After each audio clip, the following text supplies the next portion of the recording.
Hi అండి. తెలుగు కథల ప్రపంచంకు స్వాగతం. ఇవాళ బాలమిత్ర తెలుగు కథల సంచిక నుంచి సునకం దిగులు అనే కథను వినేద్దామండి. విష్ణుపురం అనే గ్రామంలో కేశవ శర్మ అను బ్రాహ్మణోత్తముడు తన ఆలు బిడ్డలతో కలిసి జీవిస్తున్నాడు. ఇతడి వద్ద ఒక సునకం ఉంది. అది ఎంతో జ్ఞానం కలిగి నడుచుకునేది. ఈ సునకం అంటే కేశవ శర్మ కుటుంబ సభ్యులే కాకుండా ఇరుగు పొరుగు వారు కూడా ఎంతగానో ఇష్టపడేవారు దానిని. ఉన్నట్టుండి సునకం ఎలాంటి ఆహారం తీసుకోకుండా నీరసించిపోయింది. సునకానికి ఇలా జరిగేసరికి కేశవ శర్మ ఆందోళన చెందాడు. ఇంకేమాత్రం ఆలస్యం చేయకుండా పశువుల వైద్యుని వద్దకు తీసుకువెళ్లి చూపించాడు సునకాన్ని. వైద్యుడు సునకాన్ని చాలాసేపు పరీక్షించి సునకానికి ఎలాంటి రోగం లేదని, దిగులుతోనే ఇలా అయిపోతుందని, ఇక్కడికి దగ్గరలో ఓ సాధువు ఉన్నారు, ఆయన్ని కలవండి అని చెప్పాడు. కేశవ శర్మ సాధువు చెంతకెళ్లి నమస్కరించి సునకాన్ని సాధువుకు చూపించి, స్వామి, వైద్యుల వారు దీనికి ఏ రోగం లేదంటున్నారు. చూస్తుంటే ఇది రోజు రోజుకి క్షీణించిపోతోంది.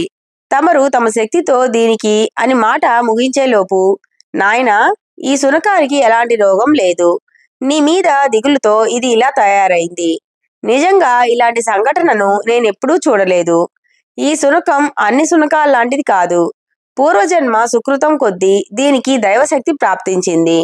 మనుషుల వలె అన్నీ ఆలోచించగలదు. అయితే మనసులో అనుకున్నది పైకి చెప్పలేదు. ఇప్పుడు దీని దిగులుకు అదే కారణం. ఓ రోజున నీవు ఆరుబయట వెన్నెలలో సన్నజాజి వృక్షం కింద పవలించి ఉన్నావు. ఆ సమయంలో ఈ సునకం నీకు చెంతనే ఉంది. సరిగ్గా అప్పుడు 3 జాముల సమయం అయింది. దేవతలు ఆకాశంలో సంచరించే సమయం అది. అలాంటి సమయంలో అశ్విని దేవతలు పుష్పక విమానంలో ఆకాశంలో పయనిస్తూ వృక్షం కిందనున్న నిన్ను చూశారు. అప్పుడు వాళ్ళకి నీ చెంతనే అదృశ్య రూపంలో ఉన్న ఒక నల్లని ఆకారం కనిపించింది. ఆ ఆకారం మృత్యువు. అనతి కాలంలోనే నీవు రోగగ్రస్తుడివై మరణిస్తావని వాళ్ళు అనుకోవటం ఈ సునకం విన్నది. అదిగో, అప్పటి నుంచి ఈ సునకం దిగులుకు లోనైంది. తన కళ్ళ ముందే నీవు చనిపోవడం సహించలేని సునకం నీకంటే ముందు అది చనిపోవాలని ఆహారం తీసుకోవడం మానేసింది అని వివరించాడు సాధువు. సునకం త్యాగబుద్ధికి కేశవ శర్మ హృదయం ద్రవించిపోయింది. సునకాన్ని ప్రేమతో గుండెలకు హత్తుకున్నాడు. ఇంతలో ఊహించని సంఘటన ఒకటి జరిగిపోయింది. సాధువు చూస్తుండగానే కేశవ శర్మ వెల్లికిలా నేల మీద పడిపోయాడు. కుడికాలు కుడిచేయి చచ్చుబడిపోయాయి. మాట నిలిచిపోయింది.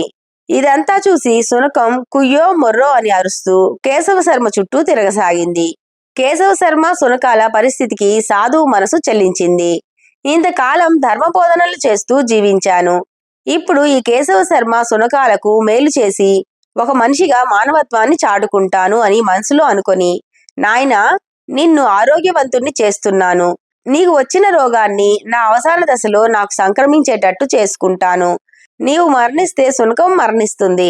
అందుకే ఈ నిర్ణయం తీసుకున్నాను అని కమండలంలోని జలాన్ని చేతిలోకి తీసుకొని మంత్రించి కేశవ శర్మ మీదకి చల్లాడు.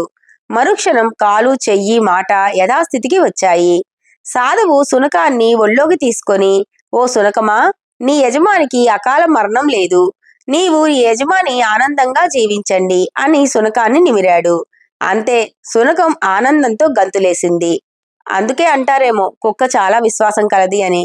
ఇంతటితో కథ కంచికి మనం ఇంటికి. ఈ కథ కనుక మీకు నచ్చినట్లయితే లైక్ చేసి, షేర్ చేసి, కామెంట్ చేసి మన ఛానల్కి సపోర్ట్ చేసేయండి ఫ్రెండ్స్. ఇక ఉంటానండి. By by.